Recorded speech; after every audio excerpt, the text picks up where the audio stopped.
Ang iyong mga binti ay nawawala ng mas mabilis kaysa sa iyong iniisip. Ipinakikita ng pananaliksik na ang mga matatanda ay nawawalan ng lakas ng kalamnan sa kanilang mga binti ng 2 beses na mas mabilis kaysa sa ibang bahagi ng katawan. At ito lamang ay nagpapataas ng panganib ng pagkahulog, nagpapaikli sa haba ng buhay, at nagdodoble ng tsansa na mangailangan ng walker. Ngunit narito ang nakakagulat. 8 partikular na pagkain ang klinikal na napatunayang makapagpapanatili sa iyong paglalakad ng 10 hanggang 15 taon pa. Sa video na ito, ibubunyag namin ang pinakamahuhusay na 8 pagkain mula sa pinakahuli hanggang sa pinakamalakas na sumusuporta sa lakas ng binti, mobility ng kasukasuan, at balansi habang tumatanda ka. At ang numero 1 pagkain, sa isang klinikal na pag-aaral, ibinalik nito ang paggana ng kalamnan sa ibabang bahagi ng katawan ng halos 40% sa loob lamang ng 12 linggo at nagpabuti sa bilis ng paglakad, balanse at tibay ng mga matatanda sa edad 70 pataas. Bago tayo magsimula, sabihin mo sa akin sa mga komento, ano ang isang pagkain na kinakain mo araw-araw para sa lakas? Okay, simulan na natin. Una, kamote, pangmatagalang lakas at vitamin A.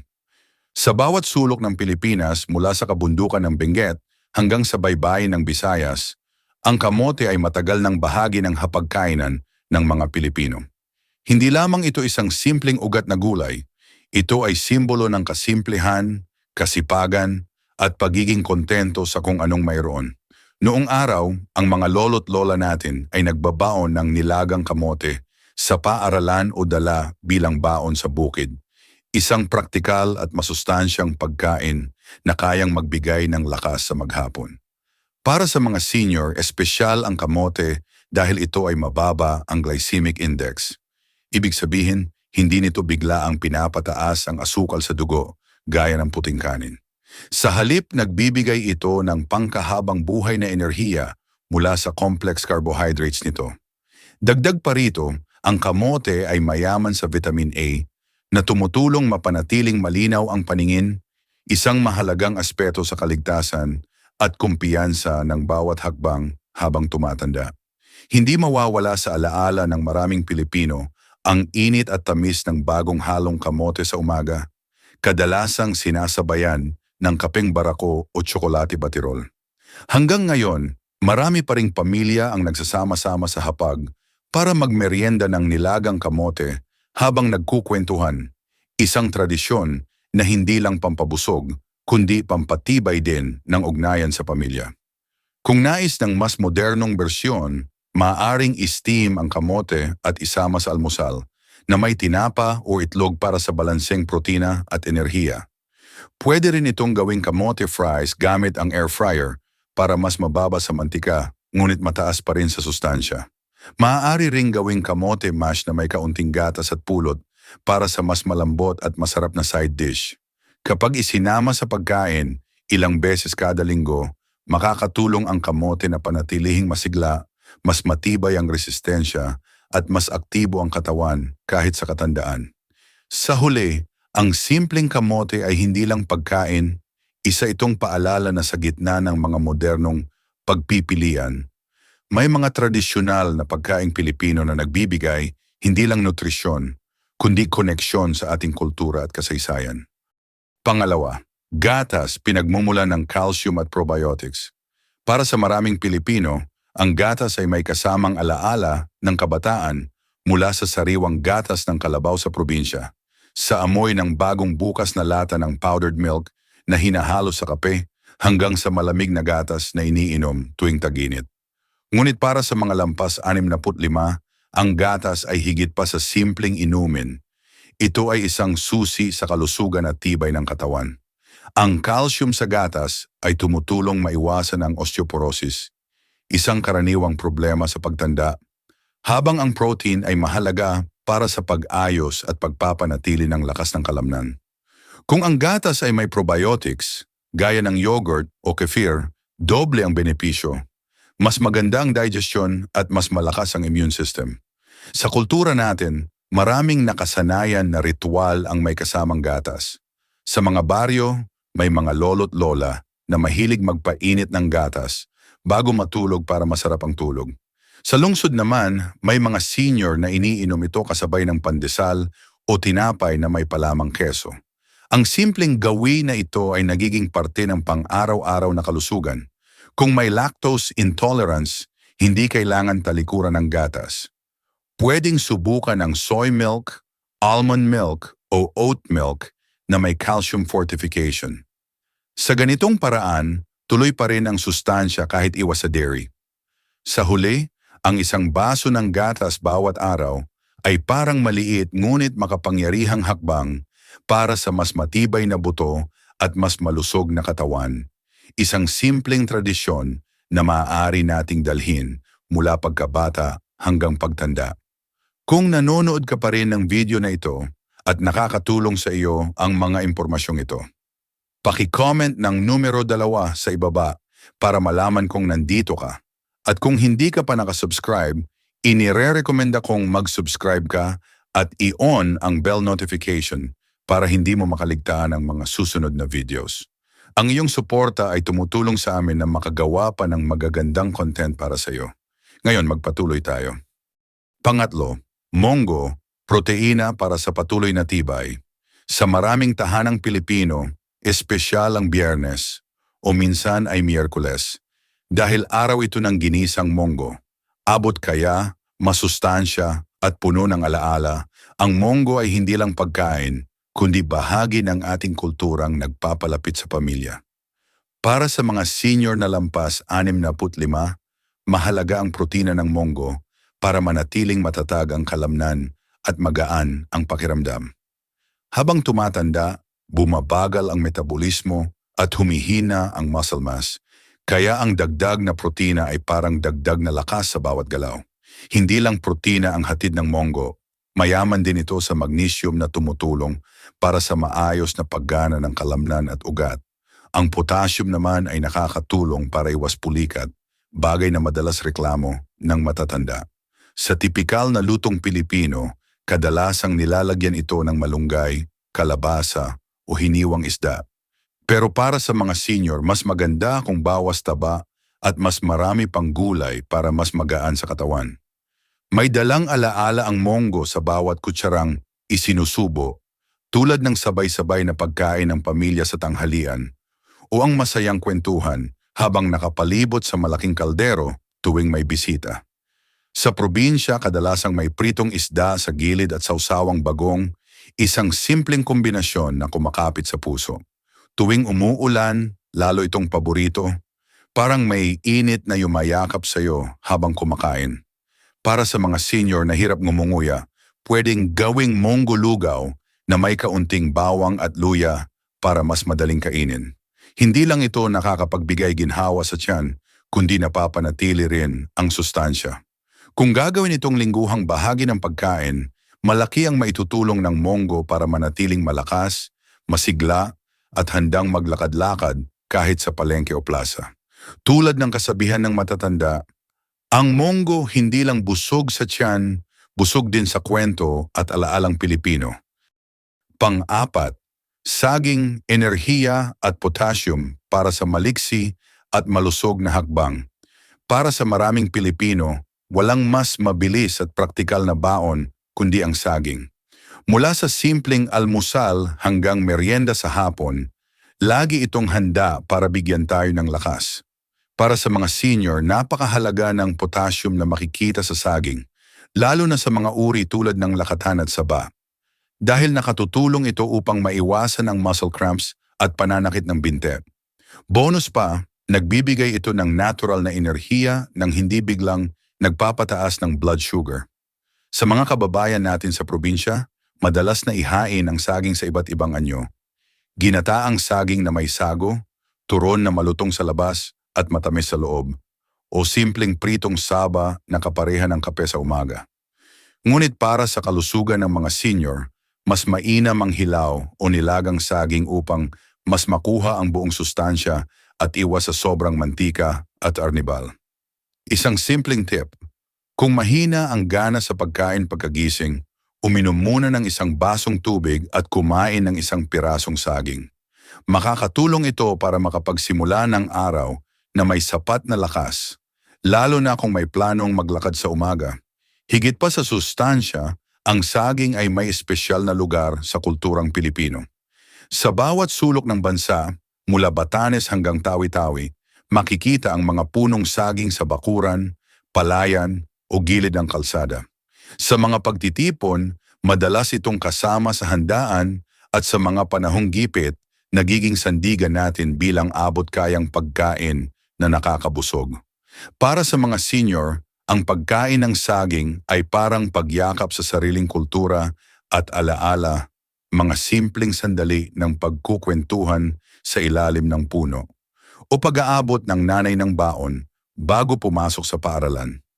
Ngayon, sa pagtanda, ang saging ay nananatiling kasama sa ating paglalakbay tungo sa mas malusog at masiglang pamumuhay. Kung nanonood ka pa rin ng video na ito at nakakatulong sa iyo ang mga impormasyong ito, paki-comment ng numero 4 sa ibaba para malaman kung nandito ka. At kung hindi ka pa nakasubscribe, inire-recommend akong mag-subscribe ka at i-on ang bell notification para hindi mo makaligtaan ang mga susunod na videos. Ang iyong suporta ay tumutulong sa amin na makagawa pa ng magagandang content para sa iyo. Ngayon, magpatuloy tayo. Panglima, isdang mayaman sa omega-3, tuloy-tuloy na lakas at malusog na kasukasuan. Para sa maraming Pilipino, lalo na sa mga lampas 65, ang isda ay hindi lamang ulam, isa itong bahagi ng ating buhay at alaala. Mula sa tamban at galunggong hanggang sa bangos, laging may espesyal na lugar ang mga ito sa hapagkainan. Bukod sa abot-kaya, sagana ang mga isdang ito sa omega-3 fatty acids na mahalaga para sa malusog na kasukasuan, tamang daloy ng dugo at malakas na kalamnan. Sa mga probinsya, karaniwan ang pritong isda, simpleng luto pero punong-puno ng lasa. Gayunpaman, para mas mapakinabangan ang nutrisyon, mas mainam ang inihaw, pinasingawan o sinabawan. Isang halimbawa ang sinigang na bangus sa bayabas, malinamnam, nakakapreskong kainin at hitik sa sustansya. Ang omega-3 ay nakakatulong magpabawas ng pamamaga sa kasukasuan, kaya mas magaan ang bawat hakbang, mas masarap maglakad-lakad sa umaga, at mas kayang makisabay sa mga apo sa laro. May kasamang emosyonal na halaga ang pagkain ng isda sa kulturang Pilipino. Sino ang makakalimot sa amoy ng inihaw na isda habang umiihip ang hangin mula sa dagat? O ang masayang salo-salo ng pamilya sa tabing dagat habang may bilao ng pritong galunggong, kamatis at sausawang suka na may sili? Sa bawat kagat, para bang bumabalik ang alaala ng kabataan at simpleng pamumuhay. Kahit sa syudad, dala-dala pa rin ng mga nakatatanda ang tradisyong ito. Sa palengke, pipili sila ng pinaka-fresh na huli ng araw. Makintabang mata, mabango ang amoy, at matatag ang laman. Dahil alam nila, hindi lang ito pagkain, kundi susi sa mas mahabang lakas at sigla. Sa huli, ang pagkain ng isdang mayaman sa omega-3 ay hindi lang para sa katawan. Ito'y koneksyon sa ating kultura, pamilya at kalikasan. Kaya kung lampas 65 ka na, ipagpatuloy ang tradisyong ito. Lutuin man sa sabaw, ihawin sa uling, o steam sa luya at sibuyas. Bawat pinggan ng isda ay hakbang patungo sa mas malusog na bukas at mas masayang alaala. Pang-6, kalamansi, vitamin C para sa malusog na sirkulasyon. Maliit man ang anyo pero napakalaki ng naitutulong ng kalamansi sa kalusugan ng mga senior. Isa itong likas na yaman ng Pilipinas na puno ng vitamin C na tumutulong sa collagen production para sa malusog na balat, litid at kasukasuan. Nakakatulong din ito sa pagpapalakas ng immune system at pagpapabuti ng blood circulation. Mahalaga lalo na para sa mga paa at binti ng matatanda upang iwas pamamanhid at pananakit. Sa ating kulturang Pilipino, halos imposibleng wala kang makitang kalamansi sa kusina. Karaniwan itong kasama sa sausawan ng toyo at sili para sa pritong isda o lumpia, pampalasa sa sinigang o pampabango sa inihaw na karne. Isa rin itong paboritong pangtanggal ng umay sa pansit, bihon o palabok tuwing may handaan, isang simpleng patak na nagbibigay ng kakaibang saya at sariwang lasa. Bukod sa pagluluto, ginagamit din ng marami ang kalamansi bilang natural na inumin. Maraming lolo at lola ang nagsisimula ng kanilang umaga sa isang baso ng maligamgam na tubig na may kalamansi at kaunting honey. Nakakatulong ito sa digestion, nagbibigay ng enerhiya, at nagsisilbing panlaban sa sipon at ubo. Sa mga probinsya, ito rin ay natural na remedyo para sa sore throat at pampababa ng lagnat. May bahagi rin ng kalamansi sa mga alaala ng pagkabata ng maraming Pilipino, tulad ng pag-akyat sa puno ng kalamansi sa bakuran o ang pag-ani nito kasama ang pamilya. Ang simpleng halaman na ito ay simbolo rin ng pagkakaisa at kasipagan dahil madali itong paramihin at alagaan. Para sa mga senior, mainam na isama ang kalamansi sa pang-araw-araw na pagkain o inumin. Hindi lang nito pinapaganda ang lasa ng ulam, pinapalakas din nito ang katawan at pinapabuti ang sirkulasyon ng dugo. Sa maliit na prutas na ito, taglay ang malaking benepisyo para manatiling malusog at masigla. Isang tunay na biyaya ng kalikasan na likas na Pilipino. Kung nanonood ka pa rin ng video na ito at nakakatulong sa iyo ang mga impormasyong ito, paki-comment ng numero 6 sa ibaba para malaman kong nandito ka. At kung hindi ka pa nakasubscribe, inire-recommend akong mag-subscribe ka at i-on ang bell notification para hindi mo makaligtaan ang mga susunod na videos. Ang iyong suporta ay tumutulong sa amin na makagawa pa ng magagandang content para sa iyo. Ngayon, magpatuloy tayo. Pang-7, malasang sabaw ng buto, collagen para sa kasukasuan. Ang sabaw ng buto, lalo na ang bulalo at tinola na may buto-buto, ay isa sa mga pinakaminamahal na putahe ng mga Pilipino. Hindi lang ito simpleng ulam, isa itong pagkain na nagbibigay ng ginhawa, saya at kalakasan. Lalo na para sa mga seniors na lampas 65. Isa sa mga pangunahing benepisyo nito ay ang collagen na matatagpuan sa mga buto. Ang collagen ang tumutulong para manatiling malambot at matibay ang cartilage at litid, mga bahagi ng katawan na nagsisilbing cushion ng ating kasukasuan. Kung iisipin, ang collagen ay parang langis sa makina.